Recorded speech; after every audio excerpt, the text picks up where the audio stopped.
You see, for years, folks, video games have been the media's new rock and roll. It's something that's weird, and the kids are into it, and makes them all violent and disobedient. But is there any truth to that claim? Gamers everywhere know that games and violence go hand in hand when it comes to the media.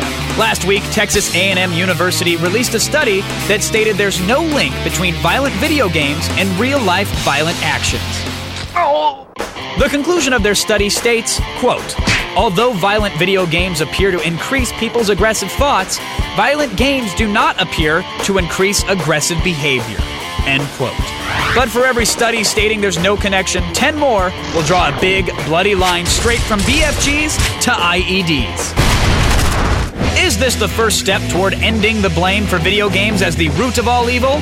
Or is it really too early to tell what effects violent games really have on our fragile little minds? Sensual. Achievement unlocked. It's The Loop.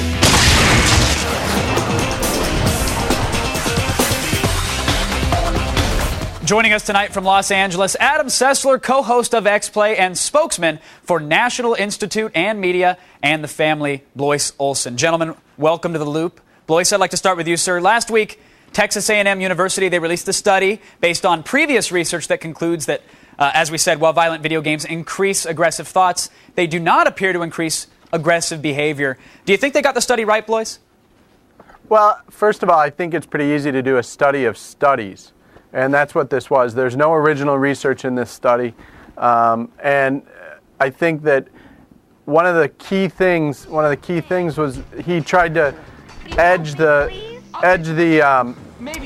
research to say who was pro-game and who was anti-game. Mm-hmm. And I'd be curious who he thought was pro-game and anti-gamer in his research. I think as though it's interesting that it's so tough to try to show causality between playing a game and engaging behavior, or really just experiencing any type of culture and then engaging in a certain type of behavior. It's not like that there's like a switch that you could identify has been flipped at a certain point when you've been engaging in that culture. And I think it really brings to light that this is really an impossible thing to try to prove. And at the end of the day, logic doesn't seem to bear out any of these conclusions that playing violent games do cause violent behavior. Yeah, Blois. Well, I think the research is still early, and so for us to conclude that 25 studies in a very small, short period of time, when we don't know the effects on kids, that we should stop researching. But there's so many other studies of different types of culture that predated it. Obviously, Dr. Wortham's famous book, Seduction of the Innocent, which tried to prove that all this derelict behavior was being caused by comic books. It's something that we look at now and laugh at. Or Elvis's swiveling hips is supposed to bring about promiscuity. A lot of these problems that we're saying these cultures cause seem to predate the existence of these cultures. I think it's always there, but there's always a new alien youth culture that we can identify as being the result. I didn't know that they actually studied Elvis's hips.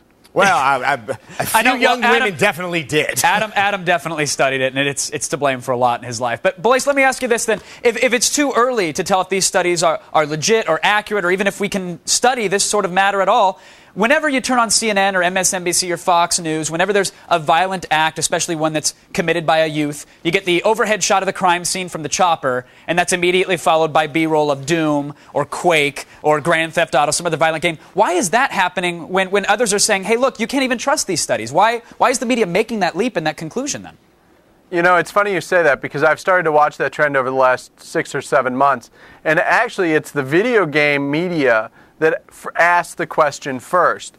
The mainstream media is covering the incident itself, and then they'll go into potential causes. Mm-hmm. So it isn't a jump to conclusion. GamePolitics.com oftentimes within 15 minutes to an hour of an incident will say, will this have, an impact on violence in video games? Sure. Absolutely. I would have to agree with that. I think, unfortunately, the gaming industry, especially people like in my position, become very defensive that before anything's even been said to be caused by a video game, we're suddenly jumping there to prove that it hasn't been, and that's probably not a good mind frame. But now, Adam, Adam, let me ask, is that a Columbine effect, though? Is that something where we're immediately on the defensive, and so rather than wait for a CNN to point the finger and blame, and then we're automatically put on the D, the games industry itself has to come out and say, hold on, wait a minute. Did this guy own a PSP? Well, he probably did if he was a young male. Right. I mean, unfortunately, we are on the defensive because of the Columbine effect. It was very interesting to watch over the 3 days following that horrible day that the word Doom and Quake was first on the 5th page of the New York Times, then it moved to the 3rd page, and then it was smack dab in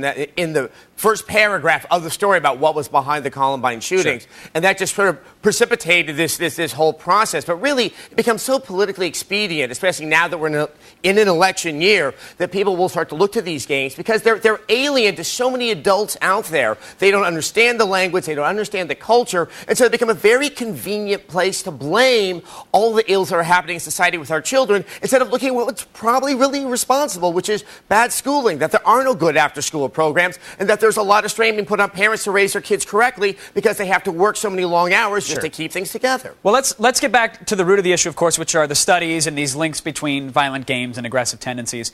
So boys, for the sake of argument, let's say that despite the contradictory studies, it turns out that there is a definite link here. Let's say that violent games do, in fact, cause aggressive thoughts, which translate to aggressive behaviors. What would we want then? What should we expect to see happen if that study comes out? Would it be game developers stop making M-rated games? Would it be that we pull them from the shelves? What's the course of action if we prove there is a link? Well, I think that's up to public policymakers to decide. The key is that we continue to do research because this interactive media is growing by leaps and bounds, and that parents and children really pay attention to the games they're playing. We tell parents to watch what their kids watch and play what their kids play. And the National Institute supports all gaming and free speech. It's just the key that making sure the right people are playing the right games that are age appropriate. You take that age from 12 to 18 in a formative young teenage boy's mind. And we know through brain research that that is when judgment is determined. Sure. Now, if they have an overexposure to judgment, the wrong kinds of decisions in that 12 to 18 time frame, then they're probably going to have some difficulty making the right decisions later. I completely agree. I don't dispute this. Don't keep the games off the shelves. Keep them out of the hands of those that are too young to play them. Thank you guys for both coming on. I want to thank Adam and Blois both for keeping us in the loop. Really appreciate your time, gentlemen. Listen, it's definitely still too early to really know what effect games have on the people who play them. And you can get stats and studies for both sides of the argument, but one thing that everyone seems to agree on here is that there are certain games that minors just shouldn't be playing. So instead of wasting time and money trying to figure out if too much Mario turns kids into serial killers, find out why they're playing M-rated games in the first place. And while it's easy to blame video games and point that finger, it's just as easy to blame bad parenting. Sorry. Attack of the Show, weeknights at 7, only on G4.